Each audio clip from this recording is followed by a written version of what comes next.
제6장 주눅 들지도 말고 자만하지도 말라. 뻣뻣하고 헝클어진 머리카락, 가슴까지 내려온 피투성이 턱수염, 한 곳에 고정되지 못하고 사방을 두리번거리는 시선과 흐릿한 눈동자, 벌거숭이, 돌투성이 땅바닥으로부터 발을 보호할 샌들도 없고 자기 손에 쥐인 돌로부터 피부를 보호할 옷도 없다. 광인은 돌로 자기 몸을 때리고 있다. 온몸이 잉크 자국처럼 멍으로 울긋불긋하다. 벌어진 상처로 파리가 꼬인다. 집은 석회암 무덤이다. 갈릴리 해변의 절벽에 뚫린 동굴 무덤. 그에게는 산 사람들보다 죽은 사람들이 더 편하다. 산 사람들로서는 불행 중 다행이 아닐 수 없다. 다리에 찬 쇠고랑과 허리에 감긴 사슬이 보이는가?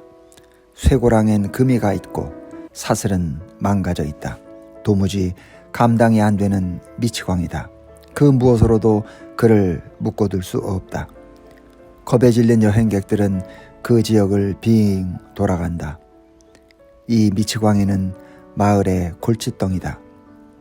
슬프게도 사탄의 역사가 그를 그렇게 망가뜨렸다.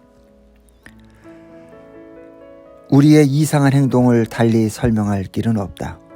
아버지의 주체하지 못할 폭력, 어머니의 남몰래 버리는 술판, 10대 자녀의 갑작스러운 반항, 한도에 이른 신용카드 빚, 인터넷 포르노. 사탄은 한시도 가만히 앉아있질 않는다. 이 미치광이의 행동을 조금만 살펴봐도 당신과 나를 향한 사탄의 목적이 드러난다. 첫째, 자학. 귀신 들린 남자에게는 돌을 무기로 사용하게 했지만 오늘날 우리에게 사용하는 무기는 좀 더 세련됐다. 술, 섹스, 일, 폭력, 음식. 사탄은 우리를 자해하게 만든다. 죽음과 어둠에 집착하게 만든다. 광인은 사슬을 풀고서도 산 사람들의 땅으로 내려오지 않고 죽은 자들 주변을 배회했다. 악은 죽음과 친하다. 죽은 자들과 어울리고 산 사람들을 해하고 죽음에 병적으로 집착하는 모습은 결코 하나님의 역사가 아니다. 둘째, 끝없는 불안. 광인은 밤낮으로 고함을 질렀다. 사탄은 불같은 경로를 불러일으킨다. 셋째, 고립. 광인이 지독한 고통에 신음할 때 곁에는 아무도 없었다. 이것이 사탄의 작전이다. 성경은 말씀한다. 마귀가 우는 사자같이 두루다니며 삼킬 자를 찾나니 여기서 삼킬 자는 복수가 아니라 단수이다. 그러므로 우리가 그리스도 안에서 친구를 사귄다면 마귀의 작전은 수포로 돌아갈 공산이 크다. 그러면 예수님의 목적은 무엇인가? 예수님의 목적은 사탄의 역사를 깨부수는 것이다. 그리스도께서 귀신을 향해 다짜고짜 일가를 터뜨리신다. 더러운 귀신아, 그 사람에게서 나오라. 서론도 인사말 따위도 없다. 귀신들에겐 예의 따위를 차릴 필요가 없다.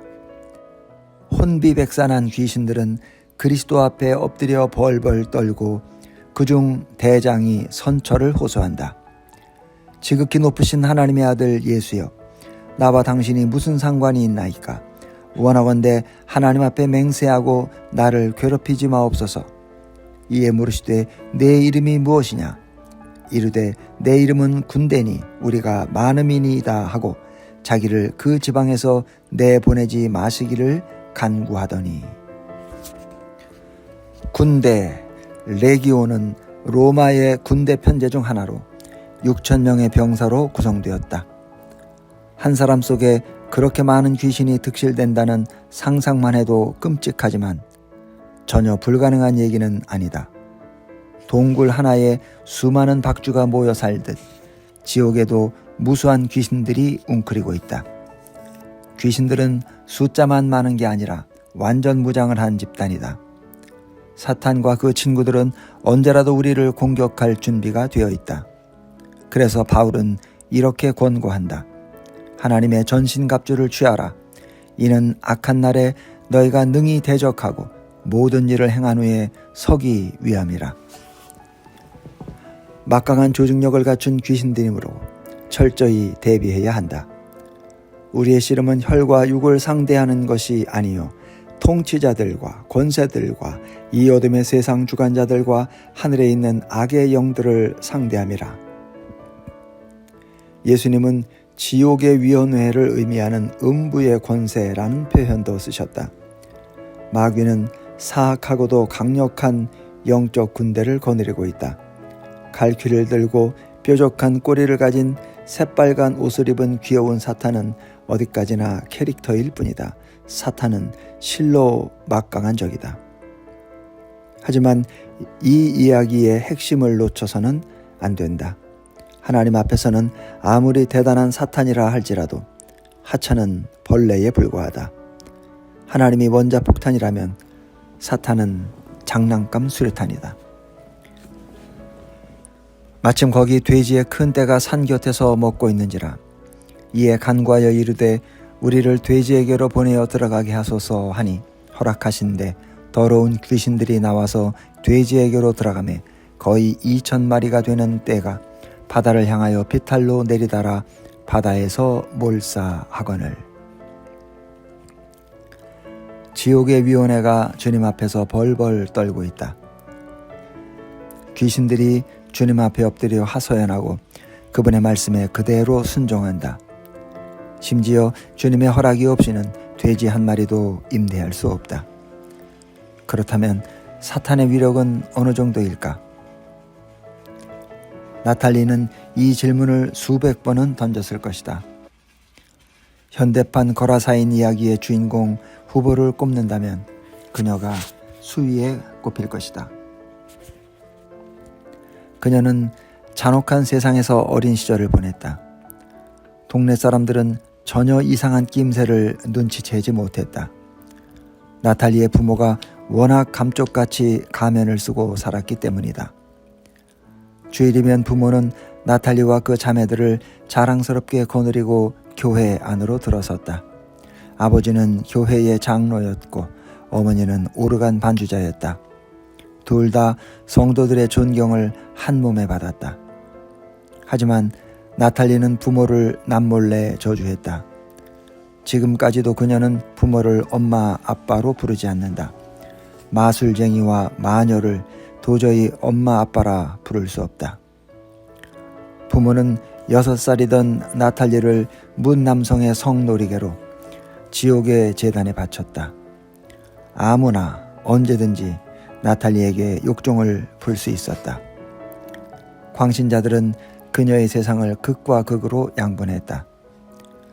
주일 예배 때는 흰 옷을 입히고 몇 시간 뒤에는 마녀의 집회에서 그 옷을 갈갈이 찢었다.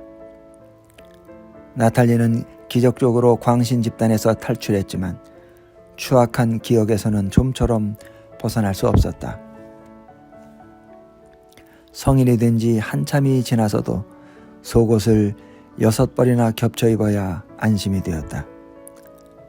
나탈리는 자신이 여자라는 것이 너무도 한스러웠다. 얼마나 무시무시한 공포의 군대가 그녀를 쫓아다녔는지는 오직 하나님만이 아시리라. 하지만 그녀의 헝클어진 영혼 깊은 곳 어딘가에 조금도 훼손되지 않은 섬 하나가 있었다. 작지만 안전한 섬. 그녀는 어릴 적 몇 시간이 넘게 교회 의자에 앉아 있을 때 하늘아버지께서 그 섬을 만들어 주셨다고 믿는다.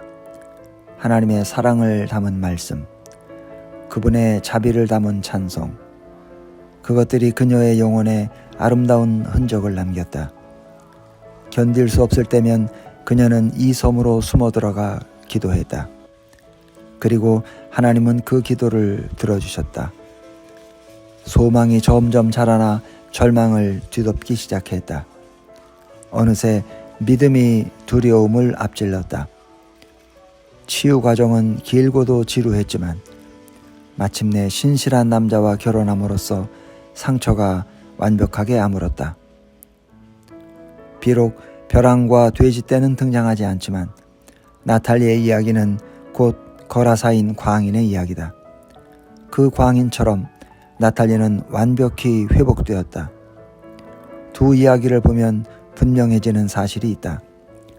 사탄이 우리를 괴롭힐 수는 있어도 무너뜨릴 수는 없다는 것이다. 뱀의 대가리는 벌써 진리겨졌다. 나는 어느 대초원의 또랑에서 뱀의 머리가 날아가는 광경을 실제로 보았다. 한 석유회사에서 송유관을 놓을 장사들을 고용했다.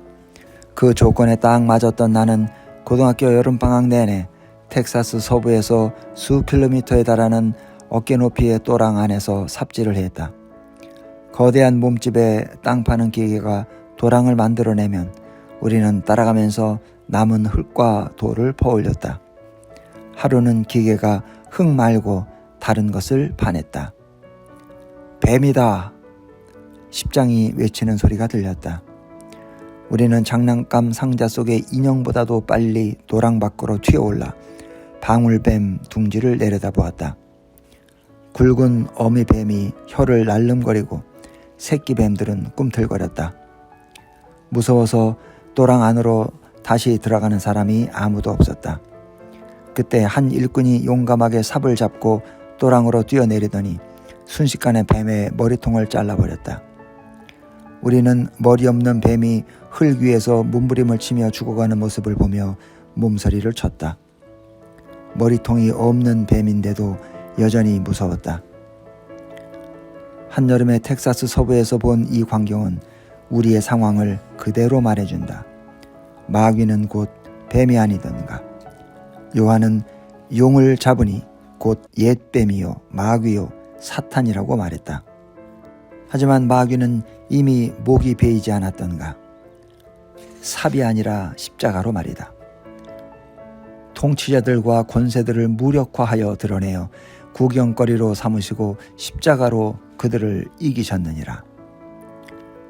그래서 우리는 어떠한가? 자신만만하다. 거라사인 이야기의 핵심은 예수님이 사탄보다 세다는 것이다. 예수님의 한마디에 귀신들이 돼지떼와 함께 헤엄을 치고 광인은 옷을 입고 정신이 온전하여졌다. 더도 말고 명령 한 번. 귀신 쫓는 굿 따위는 필요하지 않았다. 지옥은 천국의 불도저에 속절없이 무너져 내리는 개미탑이다. 예수님이 더러운 귀신에게 명한 즉 순종하는도다. 도랑 속의 뱀과 무저갱 속의 루시퍼 둘 다 임자를 제대로 만났다. 하지만 이 둘을 무찌르려면 먼지 깨나 뒤집어쓸 각오를 해야 한다. 따라서 우리는 자신감을 품는 동시에 조심해야 한다. 이빨 빠진 호랑이라면 뱀한테 당할 수도 있다. 사탄이 끊임없이 우리를 회방 놓으니 돌다리도 두드리고 건너는 조심성이 필요하다. 근신하라 깨어라. 너희 대적 마귀가 우는 사자같이 두루다니며 삼킬 자를 찾나니. 겁을 먹어서는 안 되지만 조심해서 나쁠 건 없다. 뱀이 여전히 몸을 흔들며 위협을 해온다. 하지만 독은 없다. 사탄은 이미 패했고 스스로도 그 사실을 알고 있다. 마귀가 자기의 때가 얼마 남지 않은 줄을 알므로 너희 안에 계시니가 세상에 있는 자보다 크심이라. 이 진리를 믿으라. 우리 구세주께서 이루신 일을 믿으라. 마귀를 대적하라. 그리하면 너희를 피하리라. 마귀가 할 수 있는 발악이라고는 꿈틀대는 것이 고작이다.